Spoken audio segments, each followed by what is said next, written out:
G'day guys, how's it going? Just bringing you the weekly update on Bitcoin. Like previous weeks, what we'll do is we'll look at what I was saying last week and how that played out, and then what I'm seeing for this week and potentially what could happen. So without further ado, we'll head to the chart and we'll get started. Righto, so here we are currently looking at the chart as it was last week when I recorded the video. As I was saying, we'd had a massive sell-off and a really weak buyback, so I was still sort of not very optimistic on Bitcoin. And I was sort of looking for potentially come back down, retest that demand zone, and then head up here to, that was a huge circle, but head up here, potentially look for shorts from up here. Like I said, I wasn't keen on this long, just for the fact it was a really high risk trade, you know, in a huge bear market after a massive, or not a huge bear market, but after a massive sell-off like that, starting to take longs, you know, it's you do want to buy low, which is always good, but that was a pretty weak demand zone. I wasn't interested in longs off it because of that sort of high risk scenario, but that did play out really well. Got a beautiful touch off that zone, pushed up. We didn't quite get up to sort of the 61.8, that EQ supply zone level that I was looking at, but we sort of formed up into a bear flag. So I was actually talking about this bear flag in the bullpen, right? The Discord where I'm pretty active. So make sure you join that. There'll be a link in the description below. I was talking about this bear flag in there, and you can see that bear flag has played out really nicely. We broke down from there, and we're sort of come back up right now, and that's where we're sitting. So last week, like I said, I didn't take any trades. I didn't even end up scalping. So last week was just a bit of a non-event for me in terms of trading, and that's pretty good. You know, didn't have to do much, which is always nice, and didn't lose any money. If you're just not losing money in trading, you're doing all right. You know, that's Warren Buffett's rule number 1. Don't lose money. Rule number 2, don't forget rule number 1. So good week for me last week in terms of my trading, and hopefully you guys had even better weeks and managed to make some money. What we'll do is we will head back out to the weekly, and I'll show you guys what I'm seeing for this week. Righto, so here we are on the weekly. I think I say that every week, but it is what it is. Nothing's really changed from last week. Still holding that demand zone. There's still that demand zone below us. I have put in a supply zone higher up that I don't think I had marked off last week. It's not one that I'd put a ton of faith into, right? We haven't broken market structure, but we did have a pretty good sell-off, so I'd like to just put that zone there. At least then I know there's potentially going to be sellers if we head back up to that price. Still holding the trend line, so that's always good to see.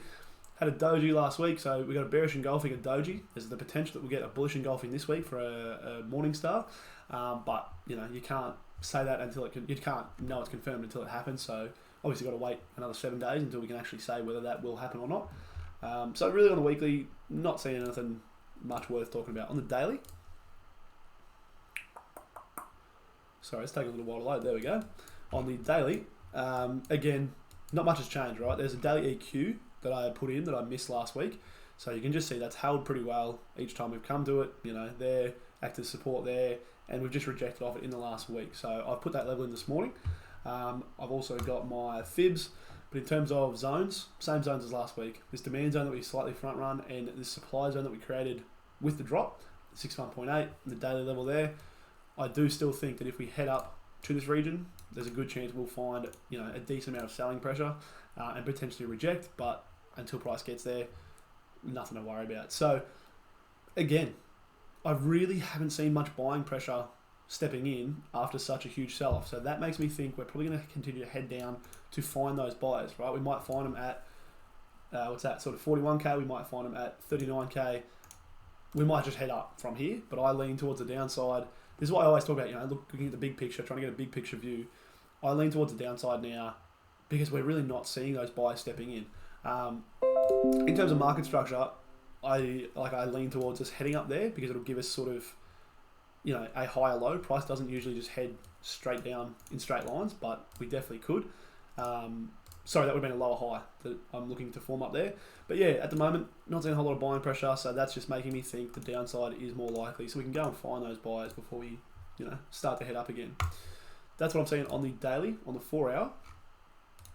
Bring all that in, I'll get rid of my daily fibs, and in fact I'll bring back the daily. Yeah, that's pretty good, it's not too crowded. On the 4 hour, you know, like I said in the talking about last week, that demand zone's held pretty well, and it's held again on the second touch. It's pierced a little bit, so you know, that sort of does indicate it's starting to weaken and may not hold if we get down there again, but it's not like it's pierced the whole thing, so not super concerned about that. There's 2 supply zones that we've formed, so one here based off that high, one here based on the fact we sort of, you know, dumped out of it, had a big bearish engulfing, and then continued to dump. You can see that supply zone's held really well yesterday. It also lines up with the 50 fib. It also lines up with the daily EQ that I've just added. So to me, that supply zone has done its job, right? We've rejected beautifully off it. We have pierced it, so that means that if we come back again, good chance we'll run through it, sort of head up to this 51,400 region, see what happens at that supply zone.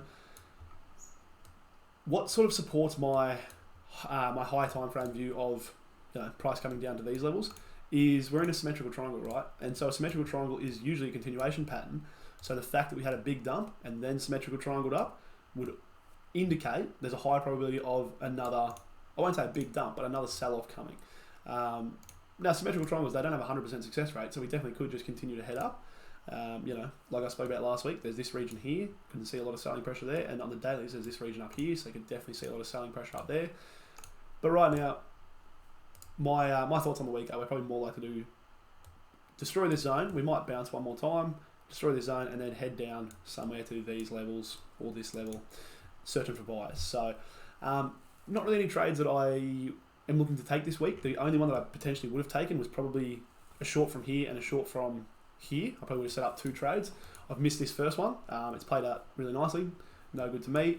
I've missed it. So, and if we came up to this level now, I wouldn't be as confident in it, in taking shorts from there, because of the fact we've put in this high here. If we break that, then we're making a higher high. So I would have been quite happy to short from there previous to this high being put in. And I mean, that could change because this candle won't close for another hour and a half. Yeah, another hour and a half. So, this could close as a really big bull hammer if price, moves way back up. And then I wouldn't consider this a high. And then potentially could be keen on shorts from there, but it's pretty unlikely that I'll be taking shorts from there. So, same as last week, not likely to take a trade for this week, which sort of plays into, I talk a little bit about how I don't think most people should rely on trading for an income. And I say that as someone who does rely on trading for an income, but 2 weeks where I'm potentially going to make no money because I'm taking no trades. So it's really something you want to think about before you quit your job and go full time at it. You really want to make sure you've got funds that you can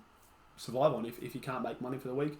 Because as soon as you have to make money for that week, you're probably gonna trade badly. You got a lot of pressure on you that you need to be taking good trades, or that you need to be making money taking trades. You're more likely to force trades because you go, I need to make some money.